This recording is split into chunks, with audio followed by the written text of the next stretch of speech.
नमस्कार, आप सबका ज्ञान और भक्ति चैनल में हार्दिक स्वागत है। शिवपुराण विद्येश्वर संहिता 14वां अध्याय अग्नि यज्ञ, देव यज्ञ और ब्रह्म यज्ञ का वर्णन। ऋषियों ने कहा, प्रभु, अग्नि यज्ञ, देव यज्ञ और ब्रह्म यज्ञ का वर्णन करके हमें कृतार्थ करें। सूत जी बोले, महर्षियों, गृहस्थ पुरुषों के लिए प्रातः और सायंकाल अग्नि में 2 चावल और द्रव्य की आहुति ही अग्नि यज्ञ है। ब्रह्मचारियों के लिए समिधा का देना ही अग्नि यज्ञ है, अर्थात अग्नि में सामग्री की आहुति देना उनके लिए अग्नि यज्ञ है। द्विजों का जब तक विवाह न हो जाए उनके लिए अग्नि में समिधा की आहुति, व्रत तथा जप करना ही अग्नि यज्ञ है। द्विजों, जिसने अग्नि को विसर्जित करके उससे अपनी आत्मा में स्थापित कर लिया है, ऐसे वानप्रस्थियों और सन्यासियों के लिए यही अग्नि यज्ञ है कि वे समय पर हितकर और पवित्र अन्न का भोजन कर लें। ब्राह्मणों, सायंकाल अग्नि के लिए दी आहुति से संपत्ति की प्राप्ति होती है तथा प्रातःकाल सूर्यदेव को दी आहुति से आयु की वृद्धि होती है। दिन में अग्निदेव सूर्य में ही प्रविष्ट हो जाते हैं, अतः प्रातःकाल सूर्य को दी आहुति अग्नि यज्ञ के समान ही होती है। इंद्र आदि समस्त देवताओं को प्राप्त करने के उद्देश्य से जो आहुति अग्नि में दी जाती है वो देव यज्ञ कहलाती है। लौकिक अग्नि में प्रतिष्ठ जो संस्कार निमित्तिक हवन कर्म है वो देव यज्ञ है। देवताओं को प्रसन्न करने के लिए नियम से विधि पूर्वक किया गया यज्ञ ही देव यज्ञ है। वेदों के नित्य अध्ययन और स्वाध्याय को ब्रह्म यज्ञ कहते हैं। मनुष्य को देवताओं की तृप्ति के लिए प्रतिदिन ब्रह्म यज्ञ करना चाहिए। प्रातःकाल और सायंकाल को ही इसे किया जा सकता है। अग्नि के बिना देव यज्ञ कैसे होता है, इसे श्रद्धा और आदर से सुनो। सृष्टि के आरंभ में सर्वज्ञ और सर्वसमर्थ महादेव शिवजी ने समस्त लोगों के उपकार के लिए वारों की कल्पना की। भगवान शिव संसार रूपी रोग को दूर करने के लिए वैद्य है, सबके ज्ञाता तथा समस्त औषधियों के औषध है। भगवान शिव ने सबसे पहले अपने वार की रचना की जो आरोग्य प्रदान करने वाला है। तत्पश्चात अपनी माया शक्ति का वार बनाया जो संपत्ति प्रदान करने वाला है। जन्म काल में दुर्गतिग्रस्त बालक की रक्षा के लिए कुमार के वार की कल्पना की। आलस्य और पाप की निवृत्ति तथा समस्त लोगों के हित करने की इच्छा से लोक रक्षक भगवान विष्णु का वार बनाया। इसके बाद शिवजी ने पुष्टि और रक्षा के लिए आयुकर्ता त्रिलोक सृष्टा परमेष्टि ब्रह्मा का आयुष कारक वार बनाया। तीनों लोकों की वृद्धि के लिए पहले पुण्य पाप की रचना होने पर लोगों को शुभाशुभ फल देने वाले इंद्र और यम के वारों का निर्माण किया। ये वार भोग देने वाले तथा मृत्यु भय को दूर करने वाले हैं। इसके उपरांत भगवान शिव ने 7 ग्रहों को इन वारों का स्वामी निश्चित किया।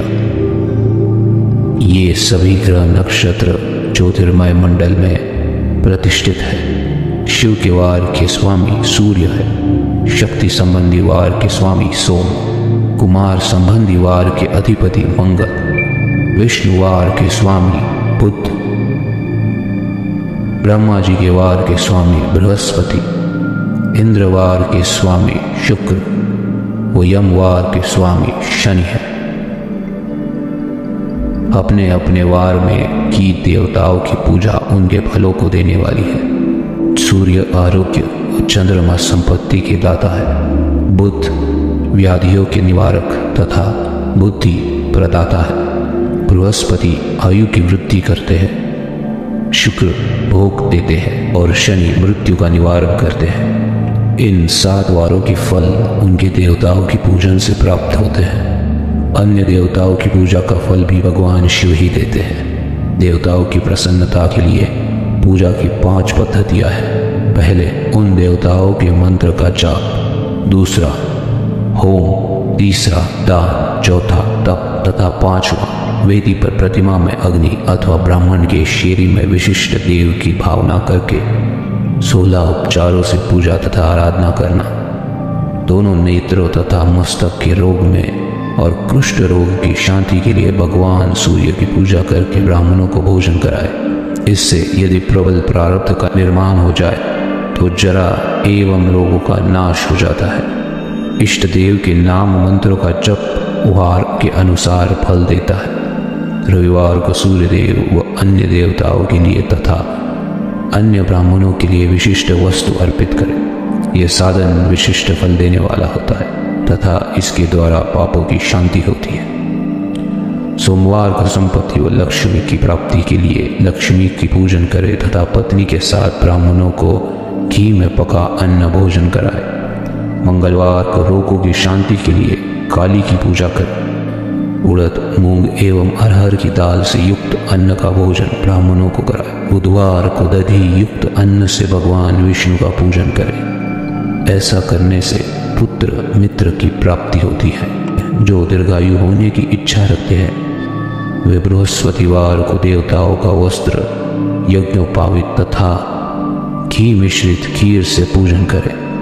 भोगों की प्राप्ति के लिए शुक्रवार को एकाग्रचित होकर देवताओं का पूजन करें और ब्राह्मणों की तृप्ति के लिए शररस युक्त अन्न दें। स्त्रियों की प्रसन्नता के लिए सुंदर वस्त्र का विधान करें। शनिवार अपमृत्यु निवारण करने वाला है। इस दिन रुद्र की पूजा करें। तिल के होम व दान से देवताओं को संतुष्ट करें। ब्राह्मणों को तिल मिश्रित भोजन कराएं। इस तरह से देवताओं की पूजा करने से आरोग्य एवं उत्तम फल की प्राप्ति होती है।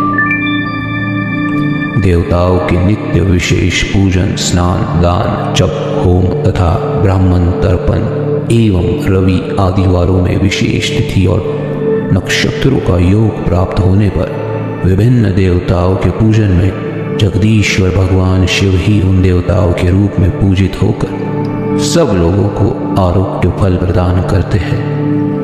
देश, काल, पात्र, द्रव्य, श्रद्धा एवं लोक के अनुसार उनका ध्यान रखते हुए महादेव जी की आराधना करने वालों को आरोग्य आदि फल देते हैं। मंगल कार्यों के आरंभ में और अशुभ कार्यों के अंत में तथा जन्म नक्षत्रों के आने पर गृहस्थ पुरुष अपने घर में आरोग्य की समृद्धि के लिए सूर्य ग्रह का पूजन करें। इससे सिद्ध होता है कि देवताओं का पूजन संपूर्ण अभिष्ट वस्तुओं को दान देने वाला है। पूजन वैदिक मंत्रों के अनुसार ही होना चाहिए। शुभ फल की इच्छा रखने वाले मनुष्य को सातों दिन अपनी शक्ति के अनुसार देव पूजन करना चाहिए। निर्धन मनुष्य तपस्या व व्रत आदि से तथा धनी धन के द्वारा देवी देवताओं की आराधना करें। जो मनुष्य श्रद्धापूर्वक इस तरह के धर्म का अनुष्ठान करता है वो पुण्य लोक में अनेक प्रकार के फल भोग कर पुनः इस पृथ्वी पर जन्म ग्रहण करता है। धनवान पुरुष सदा भोग सिद्धि के लिए मार्ग में वृक्ष लगाकर लोगों के लिए छाया की व्यवस्था करते हैं और उनके लिए कुएं बावली बनाकर पानी की व्यवस्था करते हैं। वेद शास्त्रों की प्रतिष्ठा के लिए पाठशाला का निर्माण या अन्य किसी भी प्रकार से धर्म का संग्रह करते हैं और स्वर्ग लोक को प्राप्त होते हैं। समयानुसार पुण्य कर्मों के परिपाक से अंतःकरण शुद्ध होने पर ज्ञान की सिद्धि होती है। द्विजो, इस अध्याय को जो सुनता पढ़ता अथवा सुनने की व्यवस्था करता है उसे देव यज्ञ का फल प्राप्त होता है। हर हर महादेव। ये था शिवपुराण विद्येश्वर संहिता का 14वां अध्याय अग्नि यज्ञ, देव यज्ञ और ब्रह्म यज्ञ का वर्णन। तो दोस्तों, आपको ये वीडियो कैसा लगा? अगर अच्छा लगा है तो लाइक कर देना और अगर आप मेरे चैनल में नए हैं तो सब्सक्राइब करना न भूलना और हाँ, बेल आइकन बटन को जरूर प्रेस कर देना जिससे मेरे आने वाली ऐसी नई वीडियो आप उसका नोटिफिकेशन आप तक पहुंच सके। Thanks for watching. शुभ रात्रि।